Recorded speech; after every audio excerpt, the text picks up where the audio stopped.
You like to think you're free. Free to choose your job. Free to love who you want. Free to steer your own life. But look closer. How many of your choices really come from you? When your phone buzzes, who decides to answer? When you seek approval from others, is that even your choice? When you chase desires that aren't truly yours, are you really free or just conditioned? We're told we live in unprecedented freedom, yet the more options we have, the more lost we feel. And the more lost we feel, the more fear takes the wheel. Fear of missing out, fear of failing, fear of being judged. What if your freedom is just an illusion? In the 17th century, a man dared to say that most of us live as slaves. Not slaves of chains or masters, but slaves to our own passions, emotions, and desires. His name? Baruch Spinoza, a radical thinker, exiled for daring to think freely. And his vision of freedom might just turn everything you thought you knew upside down. Because for Spinoza, freedom isn't a right, it's an inner state, a conquest, a way of living. So if you want to discover what it truly means to be free, not outwardly, but within, stay until the end. This journey could completely change how you see your own life. Part 1. Spinoza, the man who chose freedom at any cost. Baruch Spinoza was born in Amsterdam in 1632. The son of a Portuguese Jewish refugee family, he grew up in a community shadowed by fear. Fear of persecution, fear of thinking differently. Yet from his teenage years, Spinoza began asking the questions people were too afraid to ask. Questions that unsettled others. Questions about God, the Bible, and freedom itself. At 23, his community delivers its verdict. He is excommunicated, banished forever. Friends abandon him, family turns away. He loses everything, but he does not give up thinking. He settles into a small, modest home. He earns a living polishing lenses for microscopes and telescopes. Every day, he shapes the transparency of glass while seeking clarity of mind. His outward life may seem austere, but his mind is free. No institution owns him. No fear binds him. He writes, "The ultimate end of the state is liberty." But the freedom he speaks of is nothing like the freedom politicians speak of today. It's not freedom to do whatever you want. It's the freedom not to be enslaved by your own desires. Spinoza rejects religious dogma, but he also rejects the invisible chains of ego, anger, and craving. True liberation, he insists, doesn't come from rebelling outwardly, but from mastery within. And this is where it all begins. Because to understand what Spinoza means by freedom, we first need to understand what he calls servitude. Part 2. The bondage of passions. Thinking you're free when you're not. Spinoza begins with a sentence that still shakes our modern ego. Quote, "Men think themselves free because they are aware of their desires, but they are ignorant of the causes that determine them." Unquote. Ethics 2, Proposition 35, Scholium. In other words, we believe we're in control of our choices, when in reality, we're often just being pushed. Pushed by our cravings, by our fears, by our wounds. You think you're deciding, but it's your emotion deciding for you. You think you choose to reply to that angry comment online, but really, it's your wounded pride hitting send. You think you buy that new outfit because you like it, but in truth, it's your need for validation clicking order. You think you work hard out of passion, but maybe you're just running from the emptiness inside. This is what Spinoza calls the bondage of passions, living under the sway of what moves through us without understanding it. And the cruelest part, this bondage is invisible because we mistake it for freedom. We say, "I do what I want," but we never stop to ask, who is it in me that truly wants? Spinoza doesn't judge us. He doesn't blame our passions. He observes them with surgical clarity. He knows we are beings of desire, that our emotions are natural. But he also shows that as long as we don't understand them, they control us. Quote, "A man ruled by his affects does not possess the power to exist in himself," unquote. Ethics 4, Preface. And this sentence is a mirror. How many times have you felt powerless in the face of anger, a prisoner of fear, a slave to sadness, envy, or dependence on someone or something? Take a moment, breathe.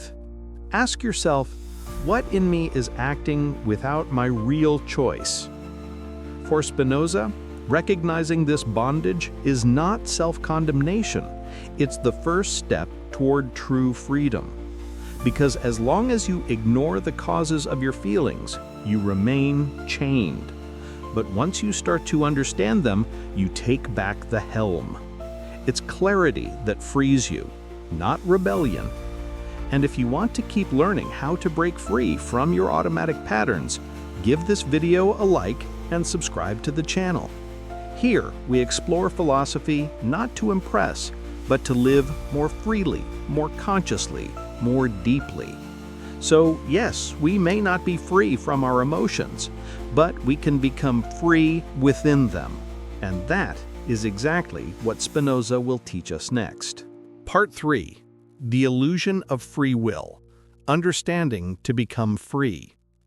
Spinoza writes, "In nature, nothing is contingent. Everything follows from the necessity of divine nature." In other words, nothing happens by chance. Everything that exists is the result of a cause, and that cause has its own cause, and so on, endlessly. You, me, our thoughts, our choices, everything we think we freely decide is actually the effect of a hidden chain of causes. You didn't get out of bed this morning purely by choice. You got up because your body was hungry, because your alarm rang, because work awaited you, because countless causes nudged you into action. And yet, deep down, you feel something very strong, the feeling that you can choose. Spinoza says this feeling is an illusion. Men think themselves free because they are aware of their actions, but they are ignorant of the causes that determine them. Harsh, isn't it? But Spinoza doesn't say this to trap us in fatalism. He says it to wake us up. Because if everything is cause and effect, the key to freedom isn't in willpower, it's in understanding the causes. When you understand why you feel fear, why you fall into certain habits, why you get attached to some people, you're not ceasing to be human, you're just ceasing to be blind. And every time you understand, you gain a little more freedom. Not freedom against nature, but freedom within nature. This is where Spinoza departs from Descartes. Descartes said, "I am free because I can choose." Spinoza answered, "No. You are free when you understand why you choose." When you say, "I got angry, I couldn't help it," you are stating a deep truth. You didn't choose your anger, but you can choose to understand it. And it's this understanding, not brute willpower, that makes you the master of yourself. So instead of judging yourself for your reactions, try simply to understand their causes. This is the essence of Spinoza. Don't blame, don't run away. Observe, calmly, with love and clarity. So yes, maybe we're not free in the absolute sense, but we can become aware. And awareness is already a form of liberation. If you want to learn how to turn this awareness into inner strength, give this video a like and subscribe to the channel now. Here, freedom isn't a slogan, it's a way of living. And right now, Spinoza is about to show us how to move from awareness to true freedom, the kind that springs from reason and active joy. Part 4. Reason, the key to inner freedom. Spinoza writes, "A free man is one who lives under the guidance of reason alone." Ethics 4, Proposition 67. But don't be mistaken. When Spinoza talks about reason, he's not talking about cold calculation or dry logic. He's talking about inner clarity, a wisdom of the heart, a lucidity that lets you understand why you feel, why you act, why you react. For him, reason is the knowledge of nature's laws, and you are part of that nature. To understand nature is, in turn, to understand yourself. When you act purely out of emotion, you're passive. You're at the mercy of cause. But the moment you observe what's happening inside you, put words to your feelings, and understand where they come from, you become active again. This is the Spinozist shift, moving from passion to action, from reaction to understanding, from slavery to freedom. Here's a simple example. Someone criticizes you. Your first instinct is to defend yourself. Your heart races, anger rises, you're swept away. But if in that moment you take a breath, notice your emotion, acknowledge the wound, and realize it might come from a need for recognition, then you've taken a huge step. You haven't erased the anger, you've transformed it into understanding. It is not by reason that we overcome the passions, but by a contrary and stronger passion. Ethics, IV, Proposition 7. In other words, you don't fight an emotion with a cold idea. You transform it with a higher emotion: joy, peace, gratitude, clarity. Reason for Spinoza is not the enemy of the heart. It is what gives it direction. It doesn't destroy passions, it illuminates them. It guides them toward what increases our power to live. And this is where true freedom arises. Not freedom to do whatever you want, but the freedom to understand why you do what you do. When was the last time you noticed a moment when you reacted without understanding? What if today you chose to observe it instead of running from it? If this idea helps you see your emotions in a new light, hit the like button on this video. It's a simple way to say, yes, I choose clarity over confusion. And if you want to continue this journey toward inner freedom with me, subscribe and turn on the notification bell so you don't miss the next videos. And stay tuned for what's next, because Spinoza will take us toward active joy, the peak of inner freedom, when understanding the world becomes a source of peace and strength. Part 5. Joy and the power of being. To be free is to grow stronger. Joy is the transition from a lesser to a greater perfection. Ethics 3, Definition 2. Spinoza shows us that freedom isn't just about having no constraints. It's about expanding our power to act. Every time you understand something, every time you act according to your true nature instead of out of fear or habit, you grow stronger. You become freer. In practice, this can mean creating rather than passively consuming, observing and understanding your emotions instead of being carried away by them, saying no without guilt because you know what truly nourishes you. The free person acts through understanding, not compulsion.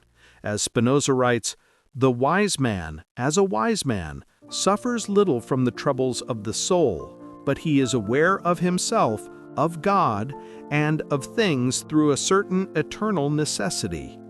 Every step toward self-knowledge and understanding the world increases your freedom.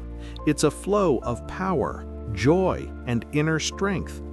If this perspective speaks to you, give this video a like to help spread the idea of freedom. And if you know someone who might benefit, an interested friend, a curious colleague, or a loved one, share this video with them. To keep exploring Spinoza's ideas and turn your emotions into inner strength. But Spinoza isn't a dreamer. He knows we live in a world full of limits, yet he insists that freedom is always possible, even at the heart of constraints.